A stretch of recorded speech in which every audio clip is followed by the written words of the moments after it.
Hi guys, welcome back to my channel, and today's a video on revision. And I know y'all be thinking, okay, she's got braids on, but everyone knows what that means. Braids means exams. That's right.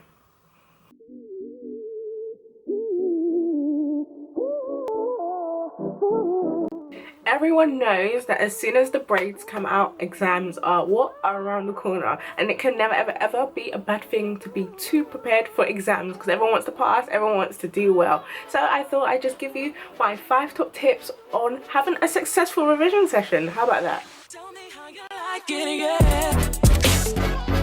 Tip number 1. Make sure you start on time. Everyone's exams are around May, June-ish. So you want to start in time to make sure you have enough time to go through all the material, to be able to, go and delve in the bits that you're not so great at, just to work on the bits that you are so great at. Do not procrastinate. There's no point leaving yourself a month, a week, 1 hour to revise for your exams, because you're just going to panic and you're going to forget everything you've learned. So leaving yourself enough time is heaven, it is gold, it's something you should do.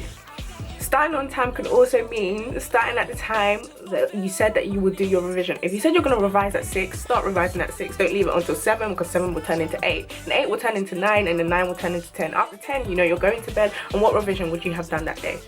Nothing. There are a few apps that can help with this. This is the self-control app, and it basically just gives you reminders of the daily tasks that you're meant to do, and it times you whilst you're doing it as well. So even if you're on Instagram and you're not meant to be on Instagram, this app will remind you that you have some reading to do. In my case, I actually just put a 10-minute timer on Instagram, so I can spend 10 minutes on Instagram and afterwards come off and do some revision. Tip number 2, work within time slots. Most people have always told me that working in time slots makes more efficient use of your time, and you don't feel like you've been revising for that long, to be honest. Most people as well would say a good amount, maybe 6 to 8 hours a day of revision is good during the intense exam period. I'm not talking about every week, every day, but closer to the time, 6 to 8 hours is recommended. Now you're sitting there probably thinking, bruh, 6 hours. How am I going to do 6 hours in a day without it feeling like 6 hours? Well, this is how. You have 1 hour slots, and within those 1 hour slots you work for 45 minutes and you have a 15-minute break. That way you're working and resting at the same time. Before you know it, you've done your 6 hours. I think this tip is the most important tip, because it shows or will allow your revision to be really productive. First of all, before you even start revising, find out what works for you. People revise in different ways, and the ways my friends would revise wasn't necessarily the way that I would revise. My friends were able to work in groups, they were able to work in silence. I was not able to do none of that. So what I would do as an individual, it might work for some people, might not, I would literally write notes. I would just read a book and write notes, and then I would just turn the notes into spider diagrams, and I would stick it all over my wall. I remember my dad saying to me Bobo Saletepi, are you gonna be able to take it off the wall? Because I just used to stick them everywhere. And you finding out what works for you, it makes your revision easier, because your brain is receiving it in a way that you would understand. Here's an example. Okay,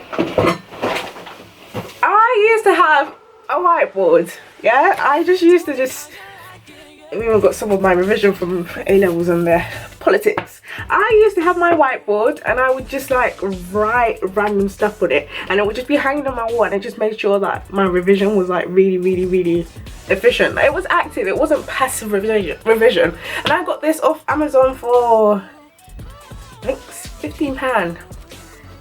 So just find out what works for you. If you know what works for you is blasting music and I don't know, just answering exam papers until you feel like you've got everything right, then that's what works for you.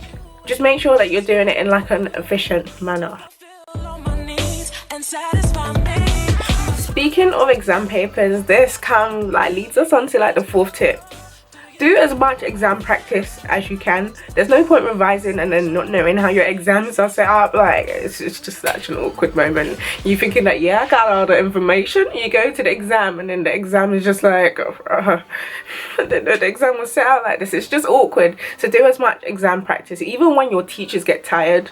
Yes, so I had one politics teacher, I'm not even going to mention his name. I like literally went through all the exam questions and I would like hand him like exam questions every day. I would even be posting them underneath his door. I got to a point he even stopped marking them. But like, you feel confident in yourself because you kind of like understand like what the exam boards could ask you, unless you have like something really crazy like maths or like chemistry, because like they just seem to come out with like new exam questions all the time and you still get to the exam and be like, huh? For like exams, like essay exams, it really helps to like just do practice questions, because you know there's always a structure to it. There's always answers that you could just throw in, even if the exam question isn't the same. Most of the time the subject is the same, so doing as much like question papers definitely helps me. I'm pretty sure it would help anyone. Finally, set goals on what you need to do. If you know you're not so great in one section of the course, make sure that you focus on that section of the course, especially when you are revising, you know, because the whole point of an exam is to just show how much you know and how much you can apply really and truly. So if you don't know much in a section, I would expect you to work on that section. I would expect myself to work on that section at least. That way as well you can map out how you're going to revise, how much time it's going to take you to revise, how hard to revise.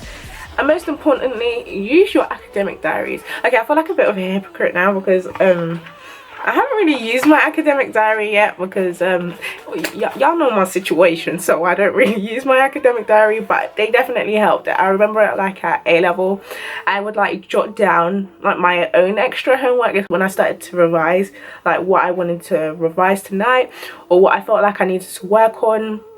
And like it just helped so much more because like I was able to bring like things that probably my peers didn't know about in the exam. I could just bring it into the exam. It just makes you look extra smart as well. Your examiner's more inclined to like be like, oh, like this girl's a smart girl or this guy's a smart guy, let me just be ticking away. So using your academic diary and setting goals within your academic diary, you know, as a reminder is very important to revision. So guys, that was my 5 top tips on having a successful revision session, or like just successful revision in general. And I hope everyone's exams go well and I hope everyone works hard, because remember, good grades don't come without hard work. Don't think you're just gonna lay back and get them good grades. It ain't gonna work like that. So I hope everyone enjoyed the video. I hope it helped you, and I'll see you guys next time in my next video. Bye.